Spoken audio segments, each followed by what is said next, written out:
Hey everyone, it's Lindsay here. Have you ever taken a course or a class or even just learned something new from a teacher and gone out into the world and tried to apply it and suddenly realized that you're doing it completely wrong? It turns out that when we're learning new things, feedback is really important, especially when we're just learning and practicing for the first time. In this vlog, I'm going to help you learn how you can guarantee your learner's success by providing effective feedback. A few years ago, I was taking an online college certification. This was a coaching certification for self-care. It was really exciting for me because I love the topics of self-care. I've been studying it for about 5 years now. Mindfulness, meditation, yoga, and things like that. So to actually be enrolled in a real program was super exciting. Throughout the semester, I thought that I was just killing it in this class. I was doing my papers and working on my exercises, but one thing that was really strange to me was that there really wasn't a lot of interaction amongst the students or even with the professor. We sort of just worked on the material, got the assignments, and did it all on our own. There was one small group assignment, but I only met with those people one time in person. So I worked through the entire semester on the materials, thinking that I was doing really awesome because I loved it. I loved the reading, I loved the content, and it just seemed to make a whole lot of sense to me. At the end of the semester, I handed in my final paper and I just figured that I was good to go. So a few weeks later, when it was the break of the semester, my mail came and I received my grade report for this course. And it turned out that I got a C. And I was totally shocked. I am not typically a C student. I am an A student and grades are always really important to me and I always want to do my best. So I was just really shocked and confused as to why I got a C on this course when here all this time I think that I'm doing really well. It was very upsetting that I went through an entire semester thinking that I had this material down and that it was no big deal. And then at the end of it, it turned out that I just had a C and I was sort of average. I was very upset about it, and what I realized is that if there had been more feedback, whether it be through group participation or comments from the instructor, maybe that wouldn't have been the case. Feedback is so important for helping your learners confirm that they're actually learning the way that they think they are. Because sometimes it happens that we're overconfident in ourselves and our abilities and what we think we know, we aren't actually able to apply correctly in the real world. So just a reminder, we've been talking about Gagne's 9 events on my blog. The first event is to gain your audience's attention. The second event is to give your audience a big picture, a roadmap of where you're going to take them. The third event is to help build bridges between what they're about to learn and what they already know. Recall prior knowledge and information that they already know. The fourth event is to provide your content. The fifth event is to provide guidance through their learning of the content. And the sixth event is to provide practice, a safe zone for people to actually practice and get comfortable with the new knowledge or skills that they're learning before going out in the real world. Today we're going to talk about the seventh event, which is providing feedback. Feedback is really the only way that when somebody is practicing new knowledge and skills that they can understand or have any idea if they're even applying it correctly. It's the only way that we can confirm we're not making the same mistakes over and over again. And feedback, when given properly, helps us gain confidence to take our new knowledge and skills into the real world and apply them. Let's use making a peanut butter and jelly sandwich, an example of an instructional event, and learning how to give proper feedback to people.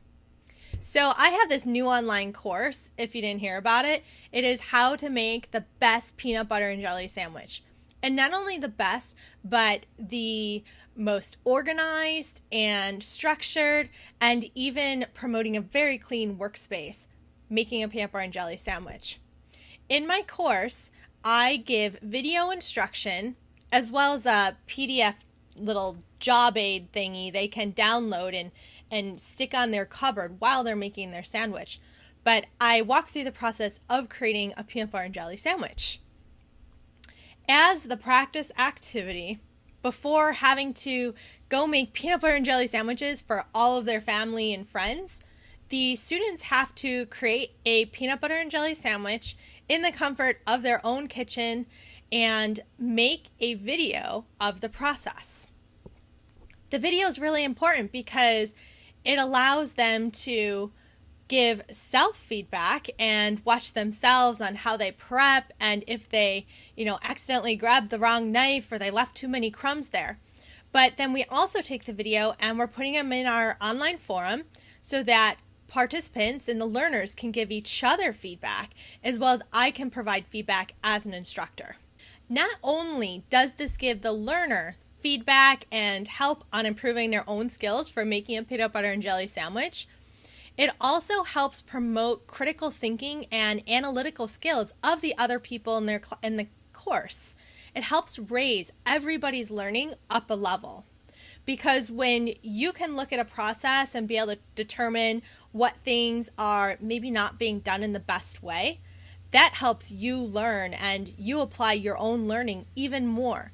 So having this video critique is such a great way to up-level every single person in the class. Some other ways you can provide feedback during a learning event is a choose your own adventure type of activity. Do you remember the books when we were little kids that you used to read and you could pick what's going to happen next and you'd flip to page 25 or 54 to read whatever decision you made and what happens next? So giving your participants the same idea to choose their own adventure. So if you've taught a new knowledge or skill, you can create a choose your own adventure activity and allow them to make choices as to where they go next, sort of like a simulation. You can award point values based on what they choose to do and help your learners understand the good responses versus better and best responses. Feedback can come in many different ways. It can come from having a self-feedback model, allowing people to get their own type of feedback, by creating a video and analyzing themselves, or getting peer feedback or instructor feedback. All these are all great, and I really encourage them all for any type of learning event. Now, I also want to talk about the importance of giving good feedback and what good feedback means. In making a peanut butter and jelly sandwich, if you were to tell me that, oh, your sandwich looks sloppy, that really doesn't tell me anything because I don't know what your definition of sloppy is. I might think that sloppy is when there's jelly all over the floor and crumbs all over the place. That might be sloppy. But you may define sloppy as that the cut was not made straight, or that it looks jagged or something like that. And so it's also really important that in a learning event, when you're giving feedback, that it is very specific and clearly defined so that there isn't any misconceptions around what that feedback actually means. Feedback should be positive and purposeful. So we're not trying to tear people down and tell them that they suck and that they're never going to be able to make a good peanut butter and jelly sandwich. We want to help them understand how to create a better sandwich that will empower them and give them confidence to move forward with their skills in the real world. As a follow-up from that course that was taking, I had ended up talking to the chair about my concerns about the program and how I was really disappointed that I really didn't get any feedback throughout the semester and all of a sudden got this grade that I wasn't happy with.